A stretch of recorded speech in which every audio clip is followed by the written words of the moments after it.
Cumprimento a todos os irmãos que estão na sua casa, que estão nos ajudando aqui na igreja com a paz do Senhor Jesus, amém? Deus possa abençoar as vossas vidas. Quero louvar a Deus por mais essa tão boa oportunidade de estar na sua casa. Se não fosse Deus, como eu sempre digo, nenhum de nós estaria de pé, nem respirando e nem vivo. É por causa de Deus que nós estamos aqui. Deus possa abençoar o nosso pastor presidente, pastor Magni Ferreira, que com todo o carinho nos convidou para estar aqui ministrando a palavra de Deus. Deus abençoe o pastor vice-presidente, pastor Jorge, pastor João Elias, pastor Marcelo, pastor Donato, enfim, Deus abençoe a todos os pastores e a todos os irmãos de igual maneira. Eu tenho uma palavra de Deus para a sua vida.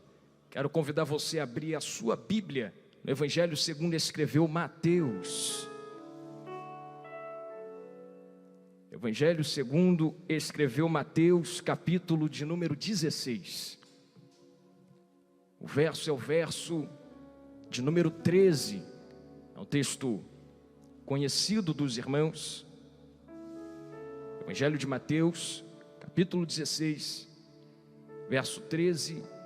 Diz assim a palavra do nosso Deus: E chegando Jesus às partes de Cesareia de Filipe, interrogou os seus discípulos, dizendo: Quem dizem os homens ser o Filho do Homem?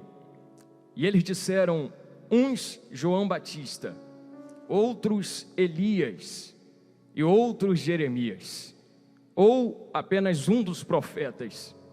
Disse-lhes ele: E vós, quem dizeis que eu sou? Simão Pedro respondendo disse: Tu és o Cristo, o Filho do Deus vivo.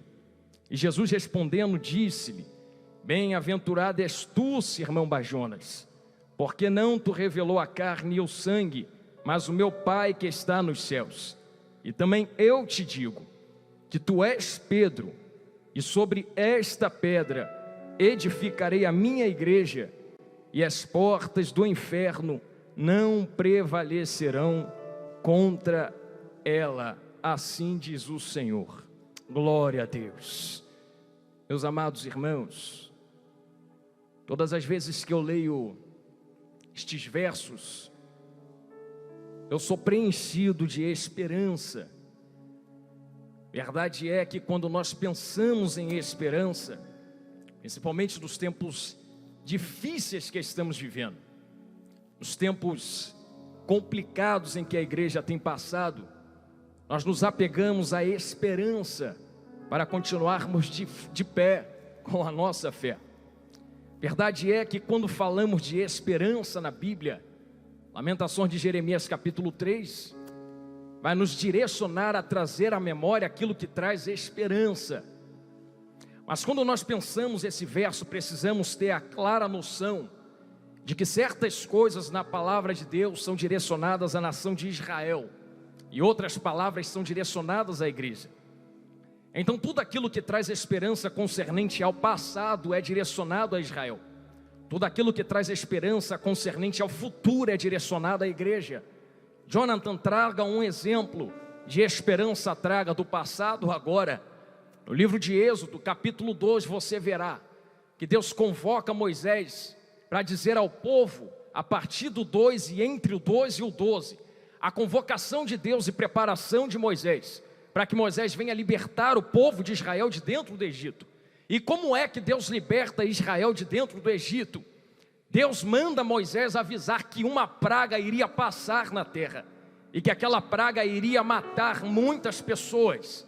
Mas a palavra de Deus para Israel é: mantenham a esperança, porque apesar da morte estar passando na terra, eu já vou deixando bem claro, diria Deus, entre parênteses, quem envia a morte não é diabo, não é Satanás, não é demônio, não é inferno, é Deus quem chama Moisés dizendo: Moisés, diz para eles que o espírito da morte vai passar, mas sou eu quem estou passando, sou eu quem estou enviando. Mas diz para o meu povo manter a esperança, diz para o meu povo que eu não vou passar com a morte dentro do lar deles. E como é que o Senhor não vai passar com a morte, Deus? peguem um cordeiro, passem o sangue na verga da porta e nas ombreiras da porta, porque quando o espírito da morte ver esse sangue, ele não vai entrar para o lado de dentro. Então aonde houver o sinal do sangue do cordeiro, a morte não entra. Só que isso é para Israel. E para a igreja, evangelista Jonathan, qual é a esperança?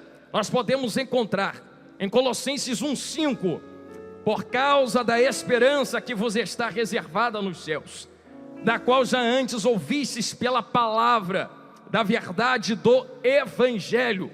A princípio a nossa esperança não está na terra, a princípio a nossa esperança está nos céus. Por esses dias, pastores, eu tenho conversado com muitas pessoas que estão dizendo que estão desanimadas, pessoas que às vezes ligam para mim, para minha esposa de fora do Rio de Janeiro, dizendo: Jonathan, ou você fala alguma coisa agora, ou eu vou desviar da presença de Deus.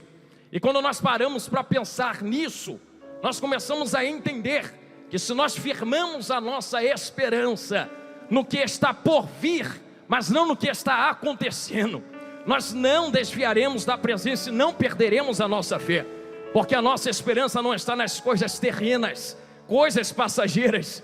A nossa esperança está no que está por vir, no que há de vir, nos céus. É por isso que Jesus, conversando com Pedro, no Evangelho de Mateus, capítulo 16, verso 13, vai introduzir Pedro nesse pensamento, dizendo: Pedro e meus discípulos, o que é que os homens estão perguntando de mim? Observe que os discípulos vão começar a dizer: olha, uns estão dizendo que você é João Batista, outros estão dizendo que você é Elias, outros estão dizendo que você é apenas mais um profeta que apareceu e logo vai embora.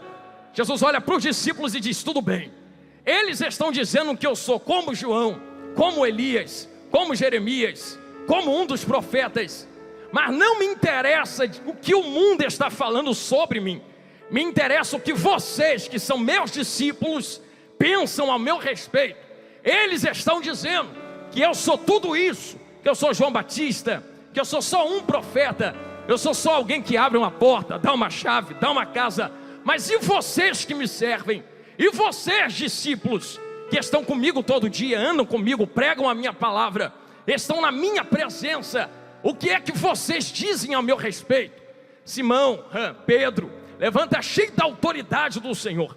Ele vai olhar para Jesus e vai dizer: Senhor, Tu és o Cristo, Filho do Deus vivo. Jesus olha de volta para Pedro e começa a dizer: disseste muito bem, Simão Barjonas, porque não foi a carne nem o sangue que te revelou, mas o meu Pai que está nos céus. Mas eu vou começar te dizendo, Simão, o que é o reino de Deus. Tu é Pedro, mas sobre esta pedra, e sobre esta pedra edificarei a minha igreja, e as portas do inferno não prevalecerão contra ela. Jesus já está trazendo a esperança. O que a igreja significa? O que é que significa, evangelista Jonathan? Enquanto nós estamos na terra, fomos convocados para militar a boa obra do reino de Deus, mas precisamos entender o que é o reino, e para entender o que é o reino, precisamos entender o que é a igreja. Evangelista Jonathan, o que é a igreja? Jesus começa explicando para Pedro: Pedro, eu também sei quem você é, meu Pai te revelou quem eu sou, mas eu sei quem você é. Tu és Pedro. Pedro sabe quem tu é? Tu é o mesmo rapaz que pregando vai salvar milhares de vidas. Tu é o mesmo rapaz que vai puxar a espada para cortar a orelha porque o teu gênio é forte. Tu é o mesmo rapaz que teve coragem de andar sobre as águas e mesmo afundando reagiu, porque muitas das vezes tem gente que aponta, mas nem do barco saiu. Pedro está afundando, mas pelo menos teve a coragem de fazer alguma coisa. Pedro, eu também sei que tu está devendo e vamos tirar moeda da boca de peixe para pagar tuas contas. Pedro, eu também sei que a doença entrou na tua casa e vamos pegar na mão da tua sogra para levantar ela da febre. Eu sei quem você é, Pedro, você é isso tudo. Mas Pedro, deixa eu te dizer de novo quem eu sou e o que é que eu vou fazer sobre esta pedra. Mas Pedro, pedra não é você. Por que, evangelista Jonathan? Português bem simples. Essa traz a alusão de uma ideia que já passou e está sendo traga de novo. Esta traz a alusão a uma ideia que está sendo inserida agora. Essa é uma ideia antiga. esta é uma ideia nova.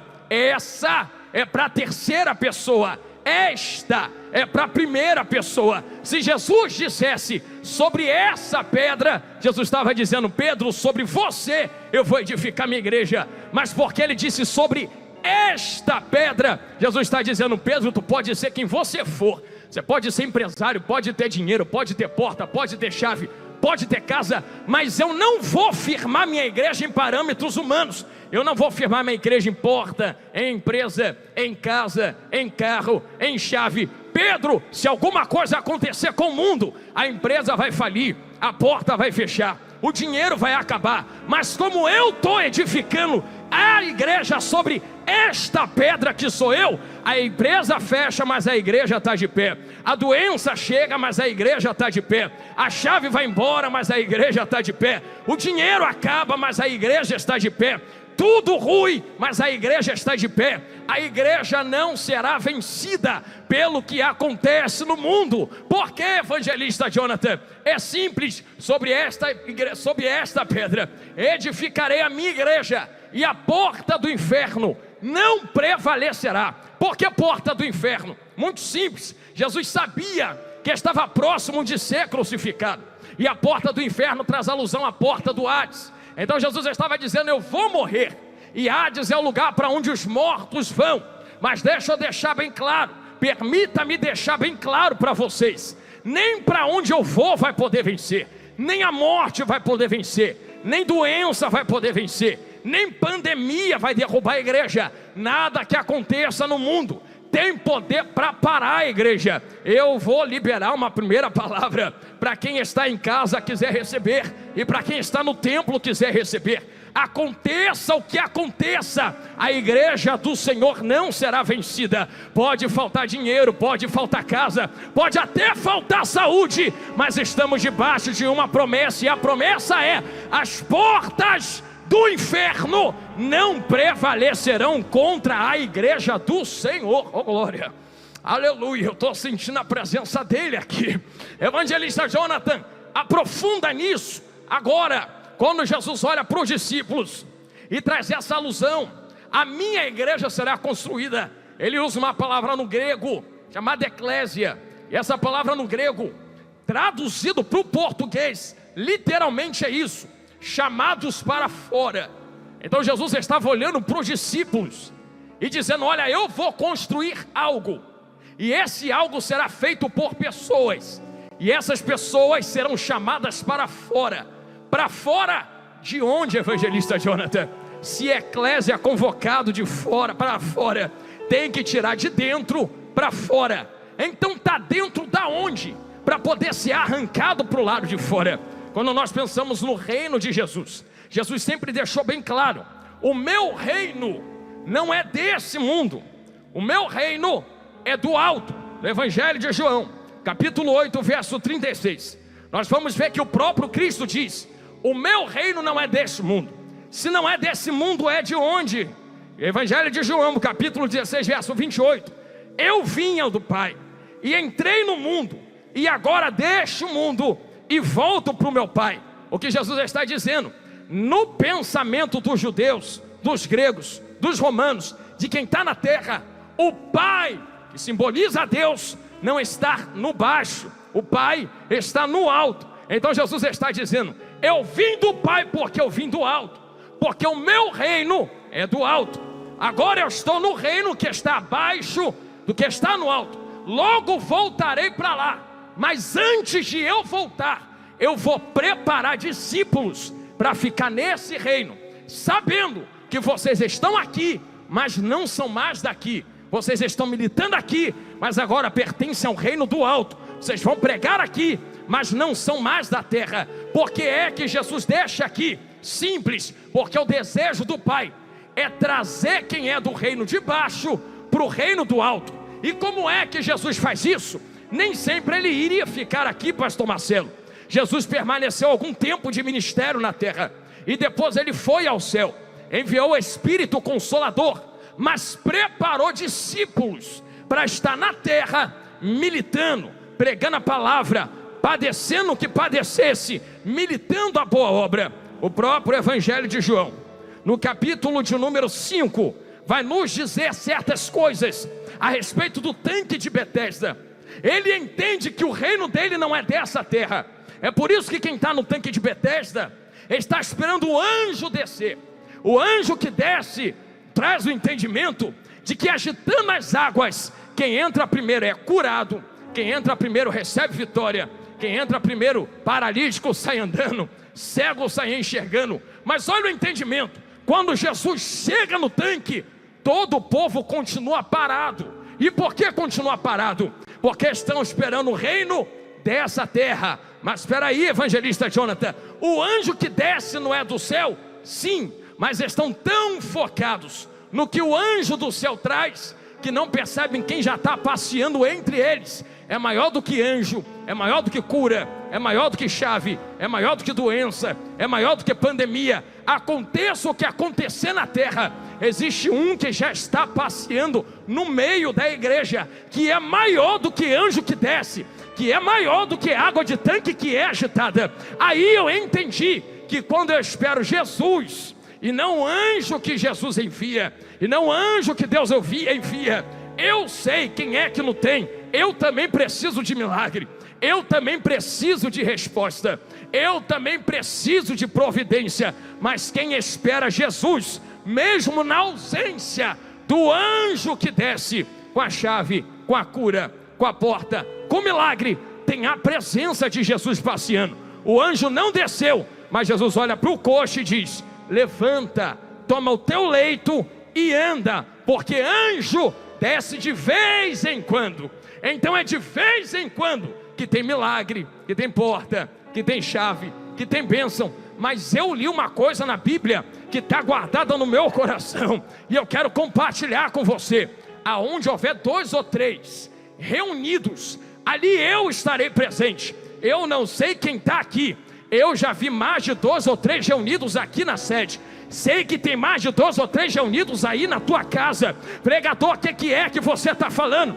É isso aqui. Talvez o anjo ainda não desceu, a cura ainda não chegou, a porta ainda não abriu, ainda está tudo dando errado, mas ainda não faltou a presença de Jesus na tua casa. Jesus ainda está na tua família, Jesus ainda está na igreja de Marechal Hermes. E se isso não é motivo para eu me felicitar, aqui vai mais uma palavra: a porta tranca, mas Jesus é o dono da porta. A porta fecha, mas Jesus ainda é Jesus que abre porta. A saúde vai, mas Jesus ainda é Jesus que é dono de saúde. Se você quiser receber uma palavra profética, receba isto agora. Pode estar passando em tempestades, mas Jesus ainda está no controle de tempestade.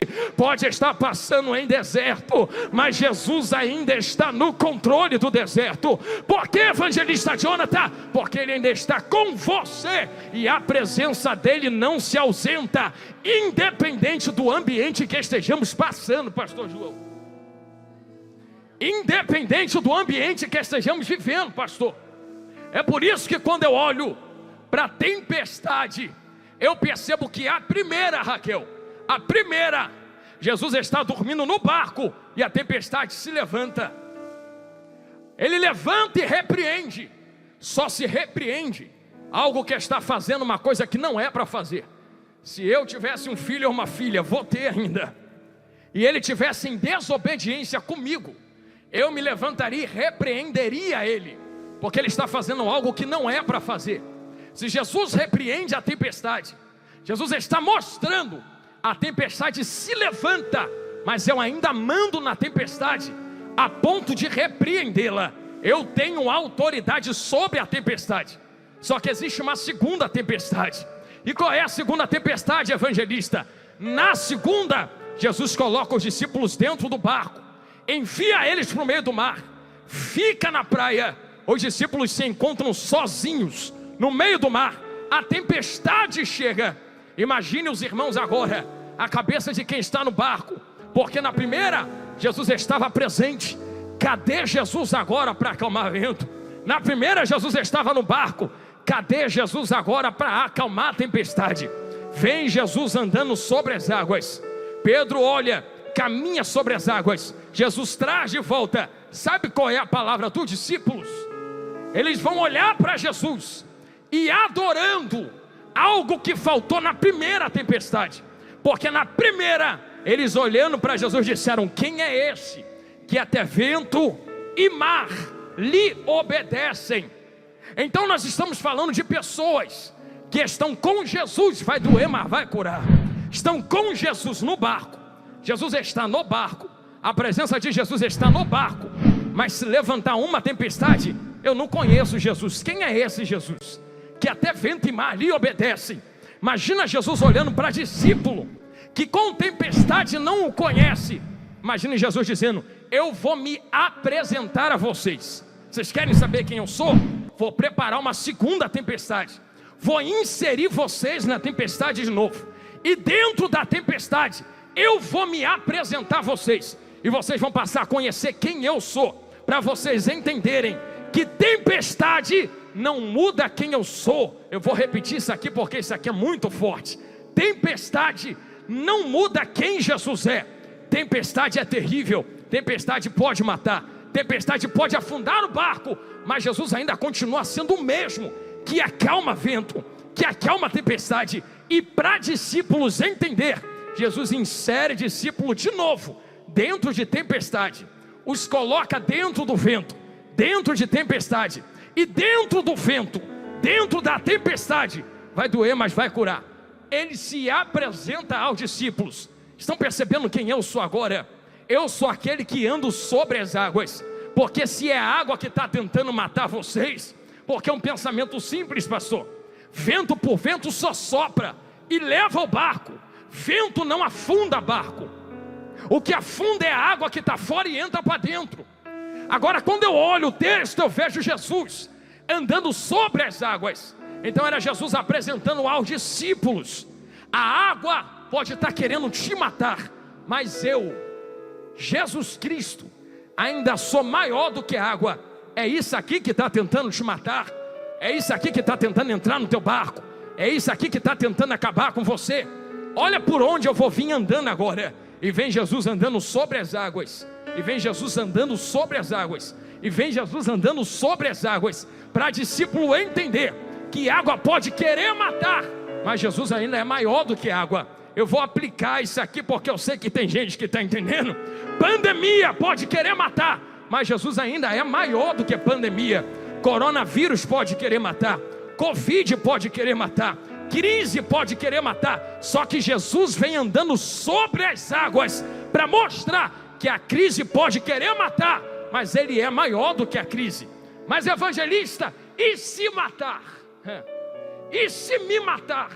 Tu está dizendo que Jesus é maior do que a Covid? Tu está dizendo que Jesus é maior do que a pandemia? Mas e se entrar e me matar? Mas e se entrar e acabar com a minha vida? E se entrar e acabar com a minha família? Eu estou com medo, porque tu está pregando que Jesus é maior, mas isso pode entrar e acabar com a minha casa, com a minha família, com a minha vida financeira. Só que o que eu estou pregando, e repito, a minha esperança, eu não sei a sua, não está nas coisas dessa vida. Colossenses 1:5, a minha esperança está na glória, no que está por vir. Pregador, por que a tua esperança está lá? Pastor Jorge, quanto tempo a gente vive nessa vida? 80, 90 anos, pastor João, 100 anos no máximo. Quanto tempo, pastor Marcelo, nós vamos viver na eternidade? Quanto tempo nós vamos passar na eternidade? Nessa vida, 80 anos, 90 anos, 100 anos. Quanto tempo você vai viver na eternidade? 10 mil anos, 10 milhões, 10 bilhões, 10 trilhões? Nunca mais será fim. Mel, que uma palavra que eu guardo no meu coração. 80 anos, 90 anos, não pode ter poder sobre nós de arrancar uma eternidade dentro da glória. Aí eu vou falar isso aqui de novo. As mazelas de 80 anos não podem ter poder sobre nós de arrancar uma eternidade de glória. Ah, mas evangelista Jonathan, eu estou sofrendo, está doendo, a crise chegou, eu estou padecendo. Mas o que está escrito, eu vou ler para ficar melhor. No Evangelho de João, no capítulo 16, a partir do verso 15: todas as coisas que o Pai tem são minhas, portanto, eu vos digo que ele tomará do que é meu e vos-lo mostrará. Um pouco mais e não me vereis, e novamente um pouco mais e ver-me-eis, porque eu vou para o Pai. Então alguns dos seus discípulos disseram entre si: o que é isto que ele nos diz? Um pouco mais e não vereis, e novamente um pouco mais e ver-me-eis, e por que eu vou para o Pai? Portanto eles diziam: o que quer dizer isto? Um pouco mais? Nós não sabemos o que ele diz. Ora, Jesus percebeu que o queriam interrogar e disse-lhes: indagais entre vós. Isso aqui é muito forte. Indagais entre vós acerca disso que eu disse: um pouco mais e não me vereis, e novamente um pouco mais e ver-me-eis.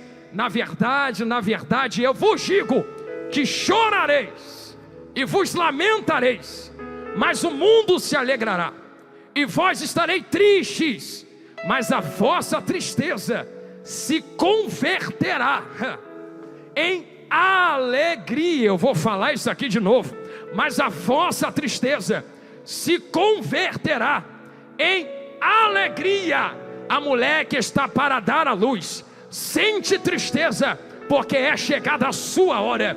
Mas logo após ter dado à luz, a criança já não se lembra mais da angústia, pela alegria de haver nascido um homem ao mundo. Agora, portanto, vós que tendes tristeza, mas eu vos verei novamente, e vosso coração se alegrará, e a vossa alegria nenhum homem, seja desse reino, seja dessa terra, seja de qualquer país, vos tirará, nem arrancará. Israel, o que Jesus está falando?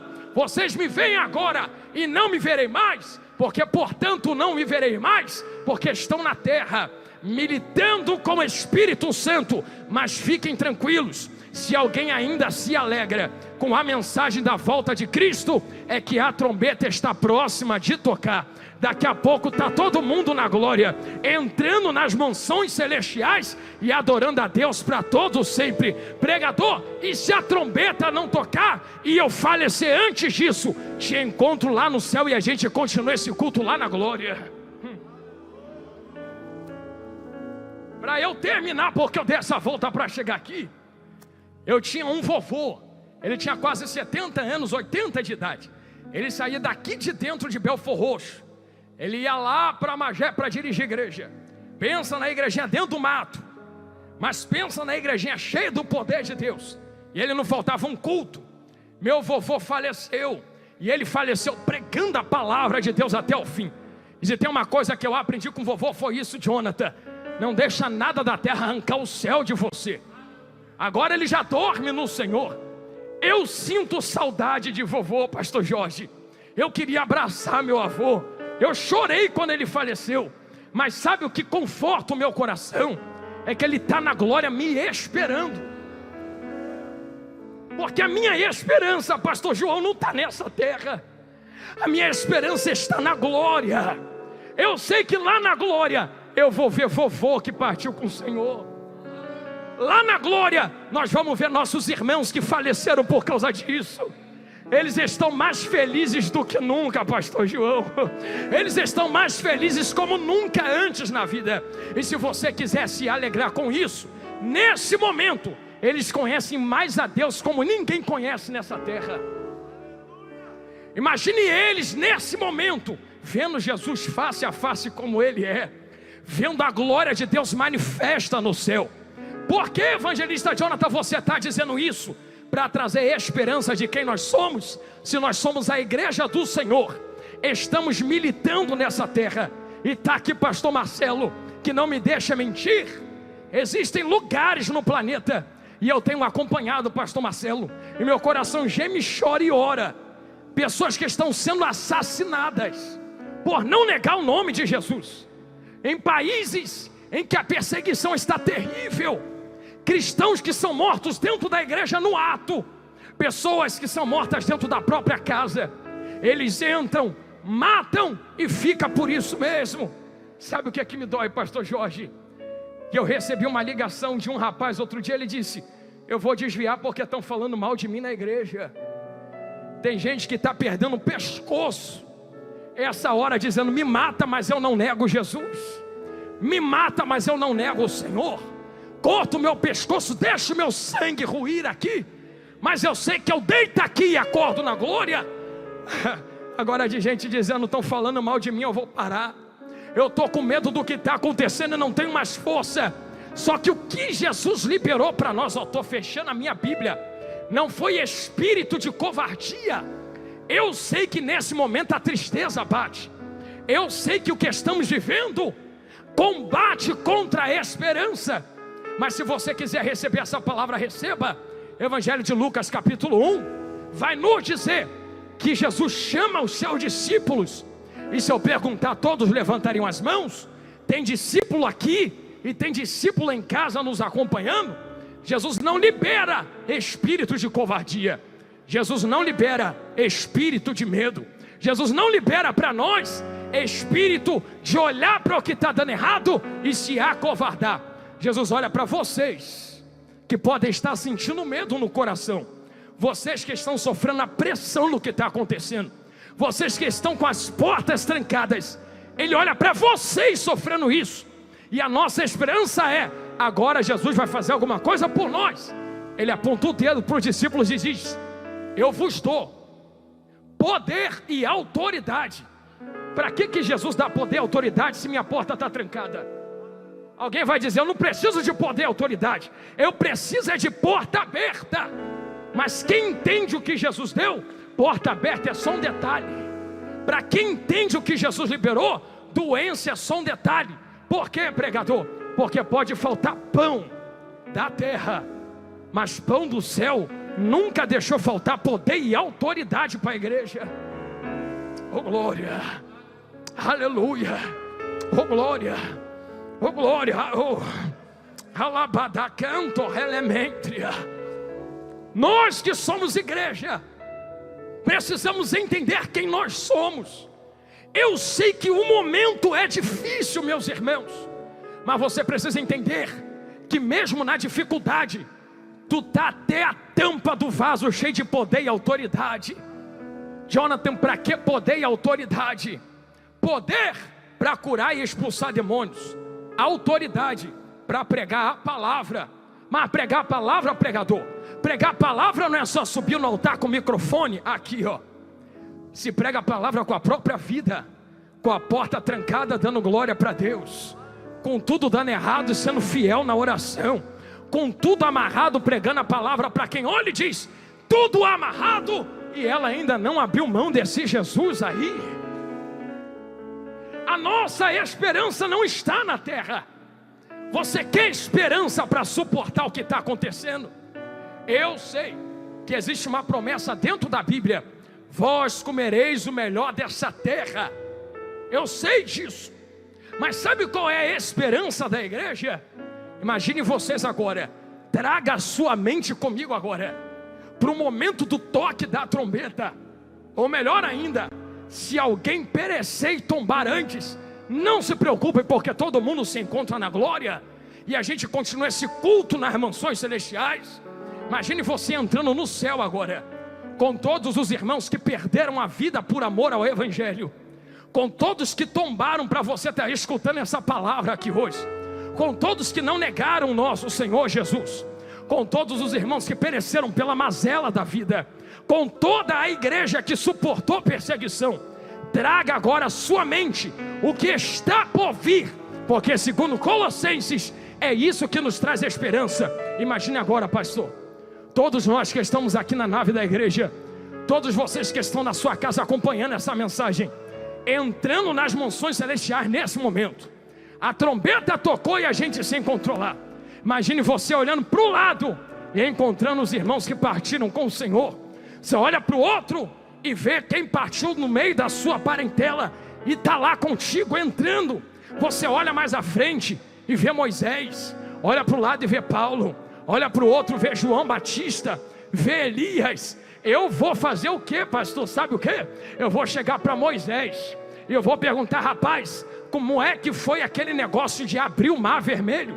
Me explica o que tu sentiu quando você viu o mar. Eu vou chegar para Paulo, pastor, eu vou perguntar: o que é que você sentiu quando escreveu Romanos, quando escreveu Hebreus, quando escreveu carta aos Coríntios? Eu vou chegar para João Batista e vou dizer: João, como é que foi pregar no deserto? Eu vou perguntar para Elias: Elias, como é que foi quando desceu fogo do céu?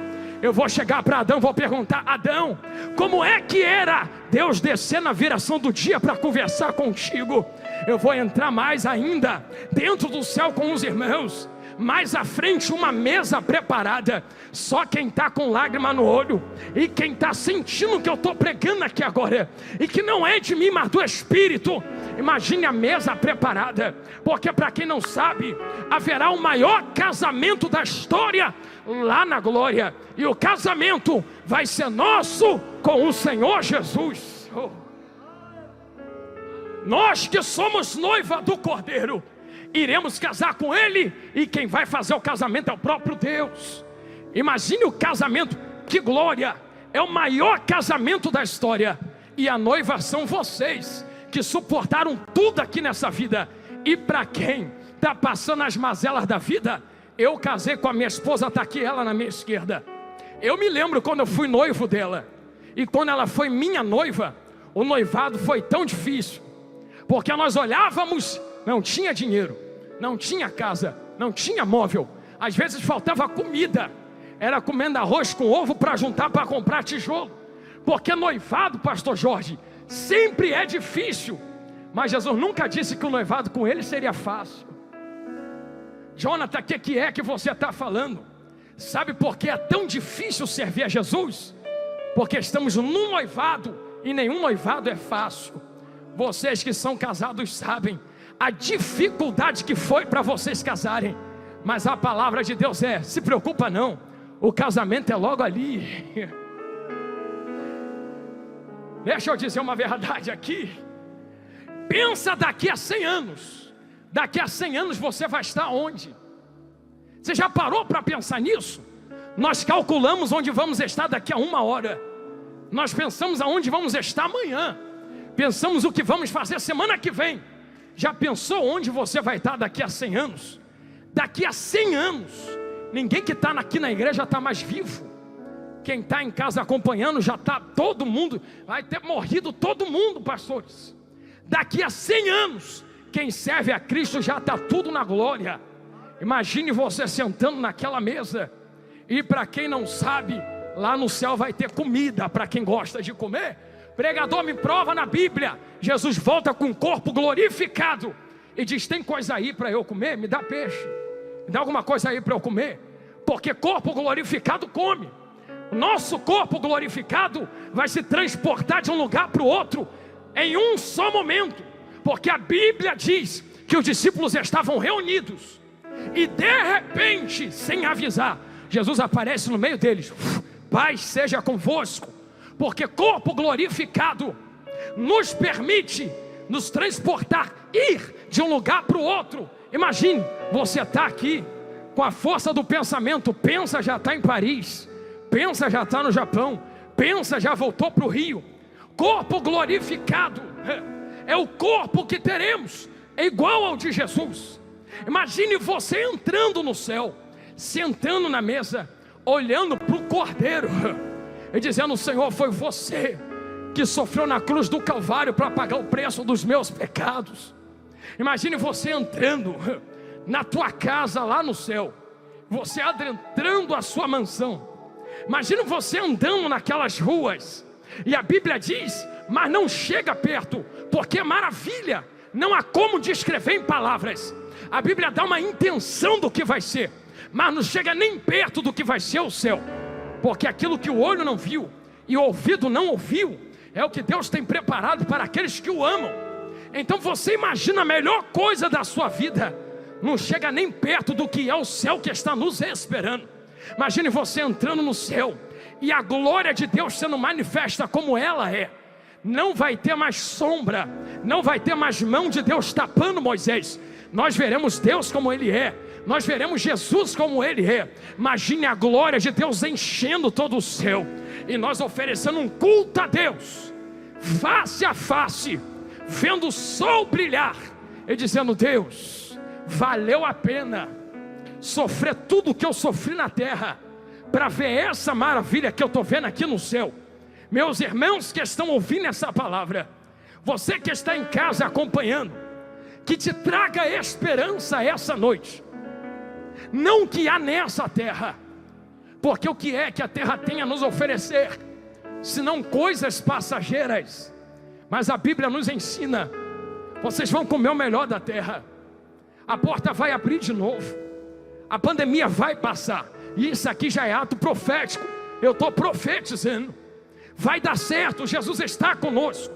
Mas se não der, pastor, se tudo der errado, fica despreocupado, descansa teu coração, não tenha medo da morte. Porque, evangelista Jonathan, o que eu estou fazendo aqui, e eu sei que é difícil ouvir uma palavra dessa, porque a nossa palavra de hoje em dia, muito pregada, é vida, vida, vai dar certo. Eu sei que é difícil ouvir isso, mas eu fico com John MacArthur. Sabe o que ele diz? A morte não pode fazer nada, além de nos entregar Jesus. Acabou, mais nada. Ela não tem poder mais para nada, a não ser nos colocar na mão de Jesus Cristo. O que eu estou pregando aqui essa noite é para que vocês coloquem a vossa esperança, se levantem do chão, reativem, reanimem a vossa fé, porque se tudo der errado nessa terra, ainda tem um céu nos esperando na glória. Se você crê nisso, só levante a sua mão nesse momento. Permita-me abençoar a sua vida.